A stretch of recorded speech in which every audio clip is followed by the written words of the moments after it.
Merci, Monsieur le Président. Monsieur Di Rupo, Monsieur Renders, dans un mois, les Belges se rendront aux urnes. Et puisque le référendum est anticonstitutionnel dans notre belle démocratie, après avoir voté, ils devront se taire pendant 5 longues années et confier leur destinée aux partis politiques. Ces partis politiques qui sont créateurs de divisions et d'opposition, ces partis qui détruisent notre pays depuis des décennies, eh bien, ces partis ont décidé quels étaient les articles de notre Constitution qui allaient pouvoir être soumis à révision. Et le vote de cette révision de la Constitution entraînera la dissolution des chambres qui sonnera les 3 coups de la réelle campagne électorale. On vous verra bientôt tous sur les marchés avec vos plus beaux sourires. Et qu'attendre de bon de cette révision de la Constitution? Rien de très folichon pour les citoyens, leur qualité de vie et leur pouvoir d'achat. Que pouvons-nous de toute façon attendre de positif de ces partis politiques qui ne répondent qu'aux intérêts des lobbies pharmaceutiques et agroalimentaires, qui rampent devant Monsanto, qui lèchent les bottes des Rothschild, Bilderberg et compagnie, de ces partis succursales des banques, de l'Europe, des États-Unis, d'Israël et du Qatar? Rien, si ce n'est toujours plus de taxes, toujours plus de discrimination, toujours plus de soumission au marché financier, toujours plus de sang versé en Afrique ou de femmes violées au Congo pour le pillage des ressources naturelles, toujours plus de manipulation, toujours plus de décadence et d'immoralité dans cette société où l'on légalise l'adoption par des couples homosexuels ou pire, l'euthanasie des enfants, pas des homosexuels, je vous rassure, mais où on interdit en même temps à une musulmane de porter le voile sur son lieu de travail ou à l'école. Totalement incohérent. Depuis des années, les partis politiques en place n'ont fait que détruire notre pays, créer des problèmes, réduire nos acquis sociaux. Imaginez que notre pays, sous le gouvernement Di Rupo, en est venu à chasser les chômeurs et à piller les mendiants. Mais où va-t-on? Où va-t-on? Droit dans le mur, droit vers la pauvreté, droit vers la guerre civile, si nous vous laissons poursuivre vos objectifs sataniques. Notre Constitution, vous aimez bien satanique, Monsieur Renders, je vois. Notre Constitution de 1830 était simple, limpide, claire, et vous l'avez dénaturée, complexifiée au possible.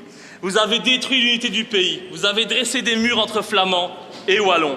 Et le fédéralisme aujourd'hui n'a rien apporté à la population. Et seuls les partis politiques et les politiciens ont gagné quelque chose avec ce fédéralisme coûteux, ces 6 gouvernements et ces 600 élus pour 10 millions d'habitants. Vous avez créé l'Europe, cette Europe qui devait nous protéger et qui est en train de détruire notre tissu économique et industriel. Cette Europe qui asphyxie nos travailleurs qui sont mis en concurrence directe avec des Roumains ou des Polonais qui se contentent de salaires de misère.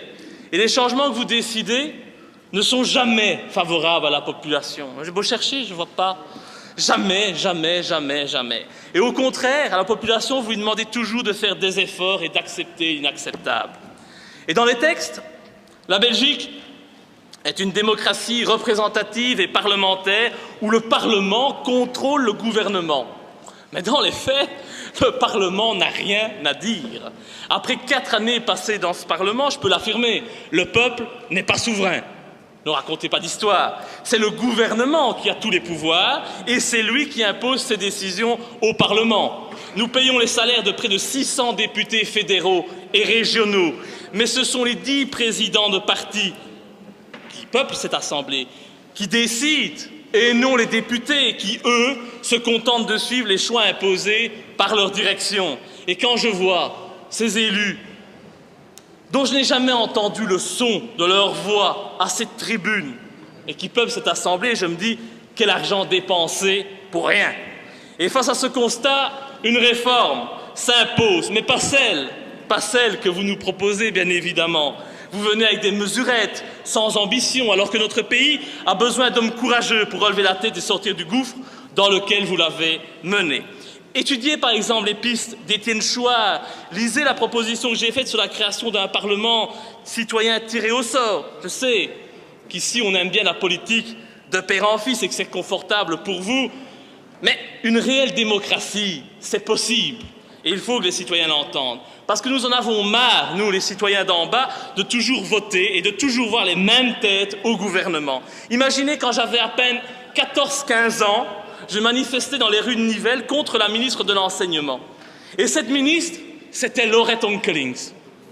Ça fait 20 ans, mais elle est toujours là, Laurette, et elle est loin d'être la seule. Vous n'imaginez pas à quel point il est difficile, monsieur Di Rupo, monsieur Renders, de devoir vous subir tous les jours à la télévision depuis 20 ans. Oh, je ne la regarde plus, je ne la regarde plus.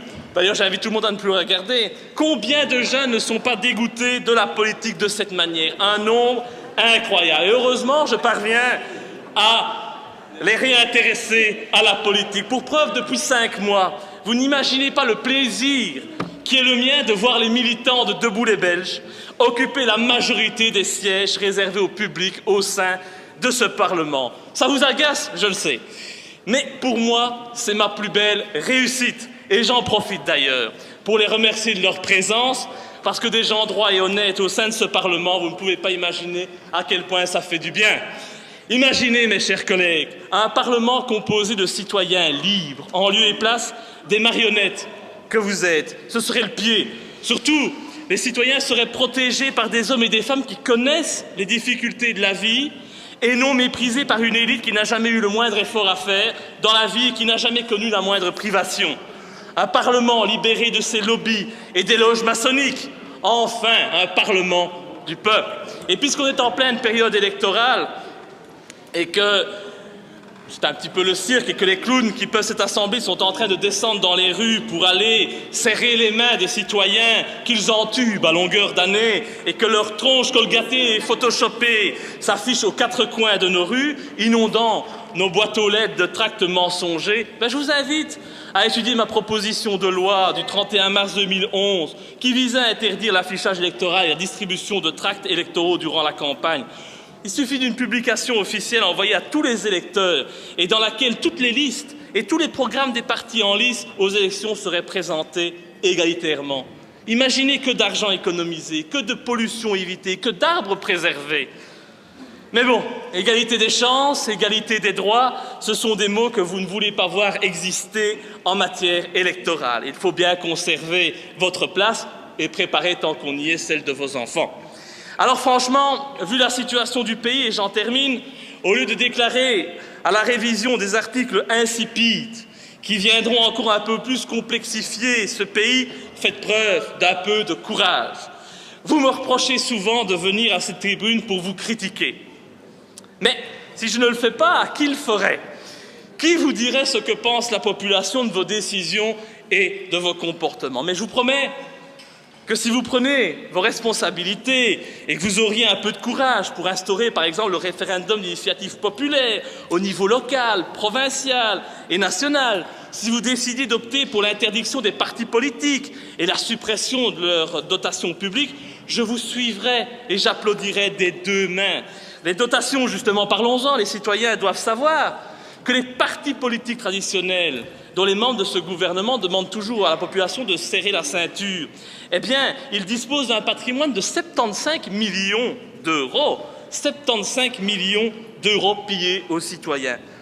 Vous imaginez 75 millions d'euros? De quoi offrir un toit, et pas des baraques, hein, monsieur Di Rupo, à tous les SDF et offrir des logements décents à toutes les familles dans la précarité. Je vous suivrai également si vous décidiez d'abandonner le fédéralisme qui conduit le pays à sa perte pour refaire de la Belgique un État unitaire, libéré de ses charges financières que sont les régions et les communautés et leur multitude d'élus. Je vous suivrai si vous acceptiez de supprimer de notre Constitution les droits de succession.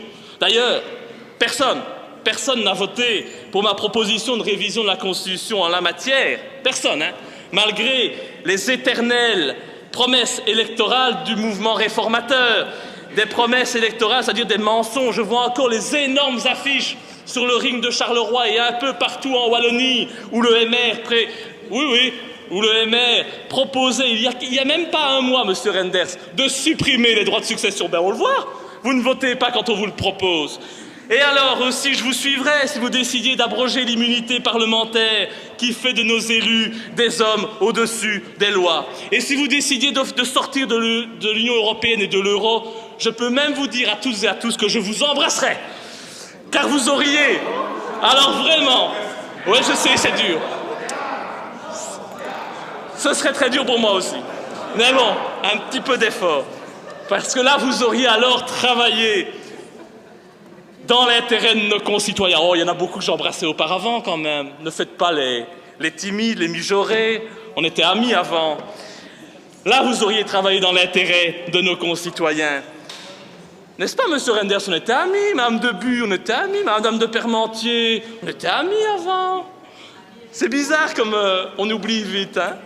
Nous, les qui n'ont pas, on ne le sera jamais, ça je peux vous le garantir. Ah non, non, le FDF, non. J'ai jamais été ami avec des gens qui veulent la séparation du pays, c'est sûr. Et donc, je vous laisse discuter de vos mesurettes et manigancer contre les intérêts de nos concitoyens. Moi, je vais me retrousser les manches et mener ma campagne en vue de ma réélection. Il faut bien qu'un homme protège les citoyens en Belgique. Et j'espère être parmi vous dès le mois de juin au sein de ce Parlement. Cela voudrait dire que tout espoir n'est pas perdu de voir mon pays se relever. Et si ce n'est pas le cas, sait-on jamais, je vous laisse entre corrompus, francs-maçons, satanistes, sionistes, impérialistes, colonialistes, parvenus, arrivistes, carriéristes et... Non, ça non. Et je vous remercie de m'avoir permis durant ces 4 années passées à vos côtés de vous dire tout le mal que je pensais de vous. Ce fut un réel plaisir.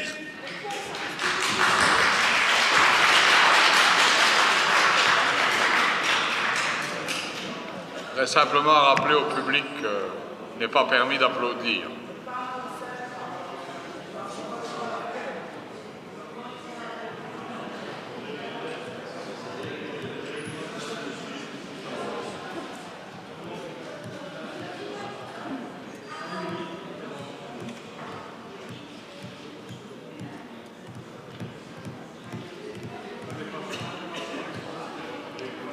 Meneer De Vriend.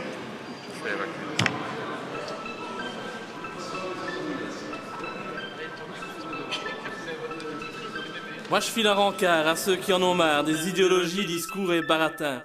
On ne vous promettra pas de tout changer en un soir, mais juste de nous lever pour garder l'espoir. À tous les méprisés, recalés de la société et du chômage, les privés du gâteau, les exclus du partage, je n'ai qu'une chose à dire et sans embâche, debout, debout pour crier notre rage.